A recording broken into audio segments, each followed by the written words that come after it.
Director and producer sir ನನ್ಗೊಂದು ಒಳ್ಳೆ ಅವಕಾಶ ಕೊಟ್ಟಿದ್ದಾರೆ ಈ ಮೂವಿಯಲ್ಲಿ ಆಕ್ಟ್ ಮಾಡೋದಕ್ಕೆ.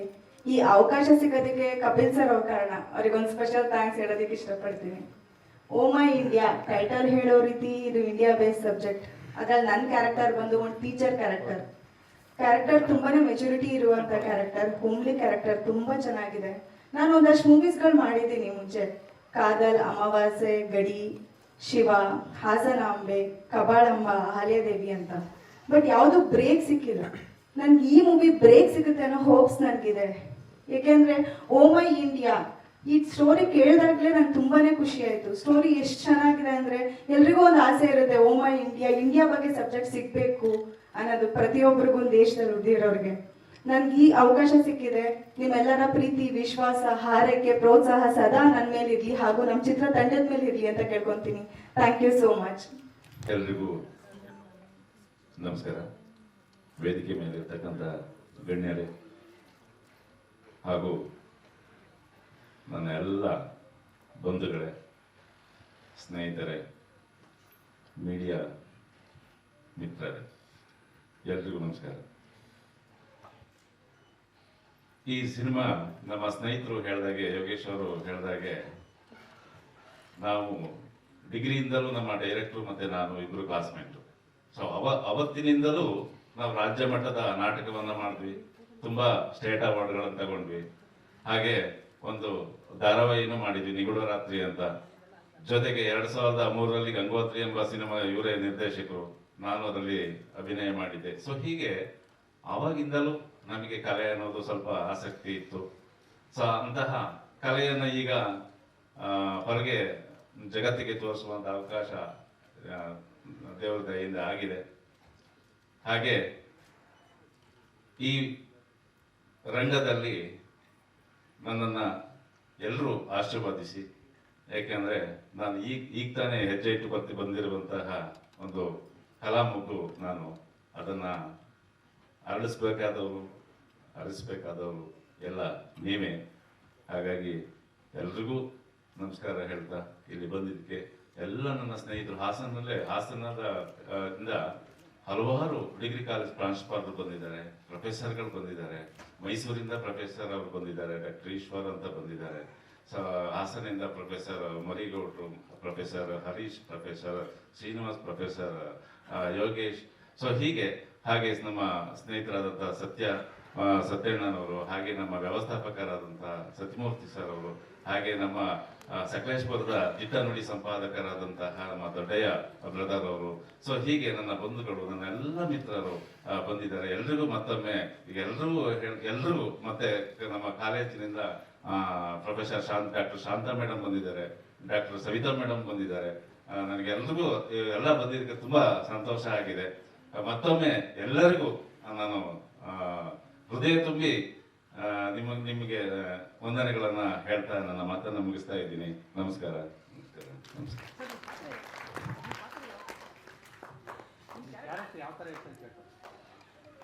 ನಾನು ಈ ಸಿನಿಮಾದಲ್ಲಿ ನಾಯಕ ನಟನಾಗಿ ಅಭಿನಯ ಮಾಡ್ತಾ ಇದ್ದೀನಿ.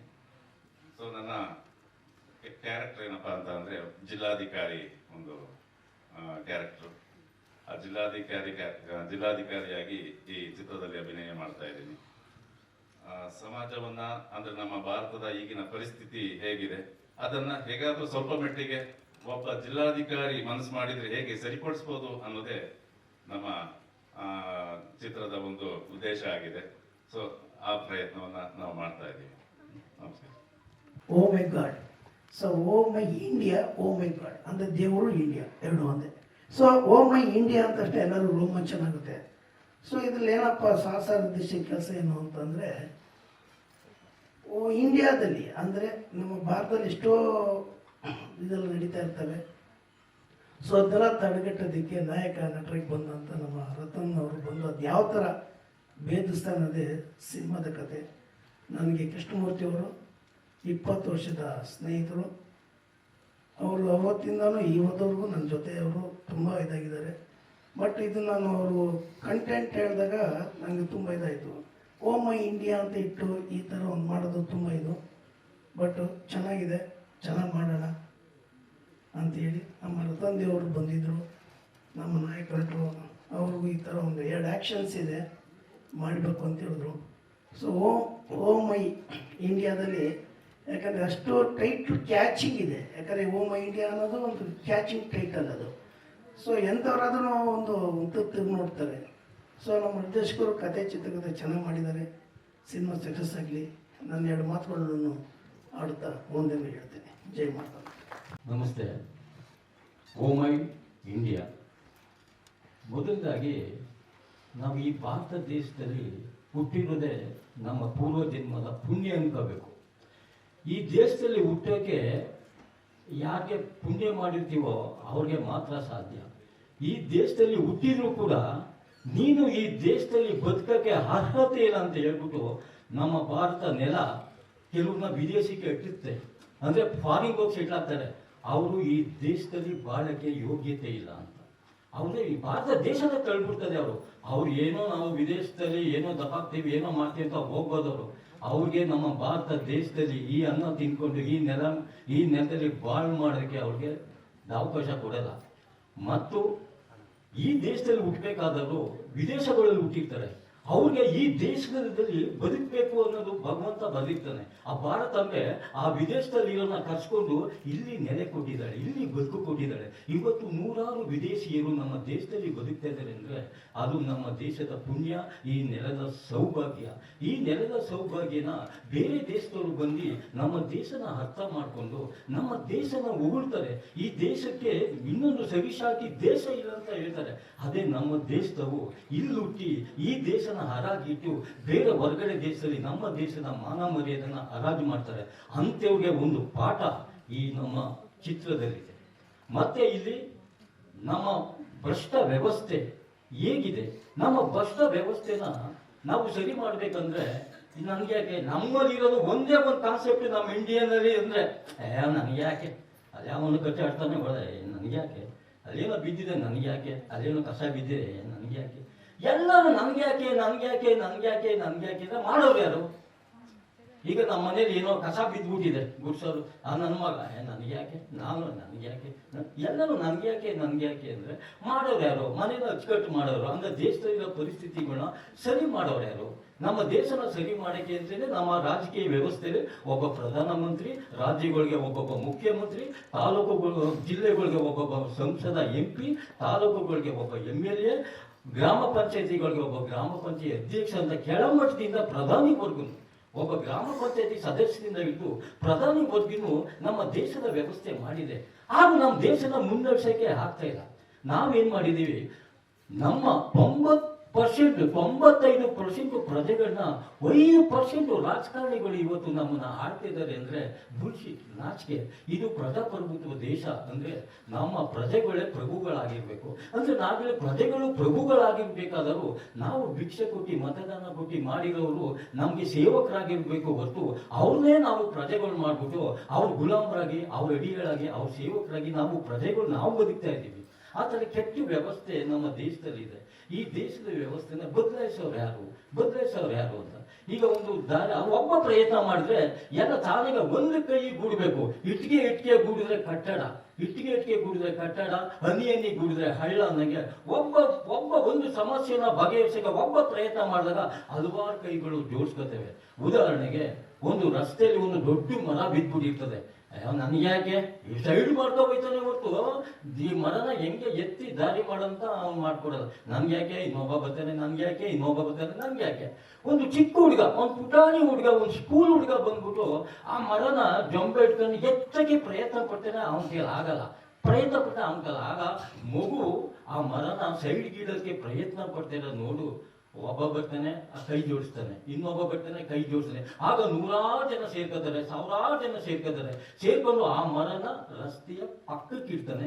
ಆಗ ಜನಸಂಚಾರ ತಾನಾಗೆ ಆಗುತ್ತೆ. ಇದು ಒಂದು ಮಗು, ಆ ಮಗು ಮನಸ್ಸು ಕೊಟ್ಟೋದಕ್ಕೆ ಈ ವ್ಯವಸ್ಥೆ ಆಯಿತು. ಹಾಗೆ ಪ್ರತಿ ಒಬ್ರು ಅವರು ಒಬ್ಬ ಇವತ್ತು ಗಾಂಧಿ ಮಹಾತ್ಮ ಸ್ವತಂತ್ರ ಹೋರಾಟಕ್ಕೆ ತಾನು ಮುಂದೆ ನಿಂತ್ಕೊಳ್ಳೋಕ್ಕಾಗಿ ಸಾವಿರಾರು ಜನ, ಲಕ್ಷಾಂತರ ಜನ, ಕೋಟ್ಯಾಂತರ ಜನ ಇವತ್ತು ಒಂದಾದ್ರು, ಒಗ್ಗಟ್ಟಾಯ್ತು, ನಮ್ಮ ಬ್ರಿಟಿಷ್ನರಿಂದ ನಮ್ಮ ಭಾರತನ ನಮ್ಮ ಕೈವಶ ಮಾಡಿಕೊಂಡು.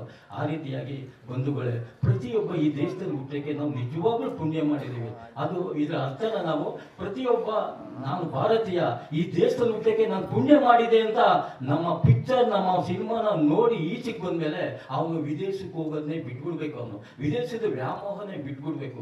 ಇದೊಂದು ಸಬ್ಜೆಕ್ಟು, ನೂರಾರು ಕಥೆಗಳನ್ನ, ನೂರಾರು ಸಮಸ್ಯೆಗಳನ್ನ ನಾನು 2 ಗಂಟೆ 10 ನಿಮಿಷದಲ್ಲಿ ಹೇಳೋ ಒಂದು ಪ್ರಯತ್ನ ಮಾಡ್ತಾ ಇದ್ದೀನಿ. ಆಮೇಲೆ ಹೇಳ್ತಾರೆ ಪ್ರತಿಯೊಬ್ರು, ಈ ದೇಶ ಸರಿ ಇಲ್ಲ, ಈ ಊರು ಸರಿ ಇಲ್ಲ, ಈ ರಾಜ್ಯನೇ ಸರಿ ಇಲ್ಲ. ಫಸ್ಟು ನಾವು ಸರಿಯಾಗಬೇಕು. ಫಸ್ಟು ನಮ್ಮಲ್ಲಿರೋ ಕೊಳಕುಗಳನ್ನ ನಾವು, ನಮ್ಮಲ್ಲಿ ಈಗ ಈ ಅದು ಇದು ಏನೋ ಭ್ರಷ್ಟಾಚಾರ, ಈ ತಂಬಾಕು ಹಾಕೋದು, ಸಿಗರೇಟ್ ಸೇಯೋದು, ಡ್ರಿಂಕ್ಸ್ ಮಾಡೋದು, ಇವೆಲ್ಲ ಒಂಥರ ಭ್ರಷ್ಟಾಚಾರಗಳು. ಅವು ನಮ್ಮ ದೇಹನ ಒಪ್ಪಿಬಿಟ್ಟು ನಮ್ಮನ್ನ ತಿಂತಾ ಇರ್ತವೆ. ಆಗ ನಾವೇನ್ ಮಾಡಬೇಕು? ಫಸ್ಟು ನನ್ನ ಆರೋಗ್ಯನ ಸರಿ ಮಾಡ್ಕೋಬೇಕು. ಆರೋಗ್ಯ ನಮ್ಮ ಸಮಾಜ, ನನ್ನ ದೇಹನೇ ನಮ್ಮ ಸಮಾಜ, ನಮ್ಮ ಸಮಾಜನ ಸರಿ ಮಾಡ್ಕೋಬೇಕು. ನಾನು ಸರಿಯಾಗಬೇಕು, ಆಮೇಲೆ ಸಮಾಜ ಸರಿಯಾಗುತ್ತೆ, ಆಮೇಲೆ ದೇಶ ಸರಿಯಾಗುತ್ತೆ, ಪ್ರಪಂಚ ಸರಿಯಾಗುತ್ತೆ ಅಂತ ನಾವು ಫಸ್ಟ್ ಯೋಚನೆ ಮಾಡಬೇಕು. ಫಸ್ಟ್ ನಾನು ಬದಲಾವಣೆ ಆಗಬೇಕು. ಫಸ್ಟ್ ನಾನು ನೋಡಬೇಕು, ಅವನು ಆ ಥರ ಬದುಕ್ತಾ ಇದ್ದಾನೆ, ಅವ್ನು ಕಾಸು ತಗೊಂಡಿದ್ದಾನೆ, ಬಂಗ್ಲೆ ತಗೊಂಡಿದ್ದಾನೆ, ನಾನು ನಡ್ಕೊಂಡು ತಿರುಗ್ತಾ ಇದ್ದೀನಿ, ಬಡ್ತೊಂದಲ್ಲಿದ್ದೀನಿ, ಸೊಸೈಟಿ ಹಾಕಿ ತಿಂತಾ ಇದ್ದೀನಿ, ಅವನು ರೇಷನ್ ಕಾರ್ಡೇ ಮಾಡಿಸಿಲ್ಲ, ಅವನು ಬ್ಯೂಟಿ ರೈಸ್ ತಿನ್ಕೊಂಡು ಬದುಕ್ತಾ ಇದ್ದಾನೆ, ಅವನ ಮಕ್ಕಳಿಗೆ ಆ ಥರ ಲೈಫು, ನನ್ನ ಮಕ್ಕಳಿಗೆ ಈ ಥರ ಲೈಫು. ಯಾಕೆ ಅಂದರೆ ನಾನು ಮಾಡಿರೋ ತಪ್ಪು, ನಾನು ಯೋಚನೆ ಮಾಡ್ತಿರೋ ತಪ್ಪಿನಿಂದ ಇವತ್ತು ನನ್ನ ಹೆಂಡತಿ ಮಕ್ಕಳು, ನನ್ನ ಕುಟುಂಬ ಈ ಒಂದು ವ್ಯವಸ್ಥೆಯಲ್ಲಿದೆ. ಅದಕ್ಕೋಸ್ಕರ ಪ್ರತಿಯೊಬ್ಬರು ಈ ಭಾರತ ದೇಶದಲ್ಲಿ ಯಾವ ರೀತಿ ಸಮಾನ ಹಕ್ಕನ್ನ ಬದುಕಬೇಕು ಅನ್ನೋದನ್ನ ಸಂವಿಧಾನದಲ್ಲಿ ಡಾಕ್ಟರ್ B.R. ಅಂಬೇಡ್ಕರ್ ನಮಗೆ ಒಂದು ಗಿಫ್ಟ್ ಆಗಿ ಕೊಟ್ಟಿದ್ದಾರೆ. ಅದು ನಮ್ಮ ಭಾಗ್ಯ. ಒಂದು ಸಣ್ಣ ಉಪಕಥೆ ಹೇಳಿ ಮುಗಿಸ್ತೀನಿ. ನಾವು ಮತ್ತೆ ಒಬ್ಬ ಅಪ್ಪ ಹೇಳ್ತಾನೆ, ಜನನೇ ಸರಿ ಇಲ್ಲ ಅಂತಾನೆ. ಈ ಮಗ ಹೇಳ್ತಾನೆ, ಯಾವಾಗ ಪ್ರಪಂಚನೇ ಸರಿ ಇಲ್ಲ ಅಂತಾನೆ. ಆವಾಗ ಅಪ್ಪ ಏನ್ ಮಾಡ್ತಾನೆ, ಮಗನಿಗೆ ಒಂದು ಪ್ರಪಂಚದ ಭೂಪಟನ ಅರ್ದಿ 108 ಪೀಸ್ ಮಾಡ್ಬಿಟ್ಟು ಕೊಟ್ಬಿಟ್ಟು ಜೋಡ್ಸಪ್ಪ ಇದ ಅಂತಾನೆ. ಆಗ ಮಗು ಜೋಡಿಸ್ತದೆ. ಆ ಪ್ರಪಂಚ ತಾನೇ ಬರಲ್ಲ. ಒಂದ್ ಕಡೆ ಶ್ರೀಲಂಕಾ ಅಂದ್ರೆ, ಇನ್ಕೊಡೆ ಇಂಡಿಯಾ, ಇನ್ಕೊಡೆ ಇನ್ಯಾವ ದೇಶ, ಇನ್ಕೊಡೆ ಜಪಾನು. ಜೋಡ್ಸಕ್ಕೆ ಆಗಲ್ಲ.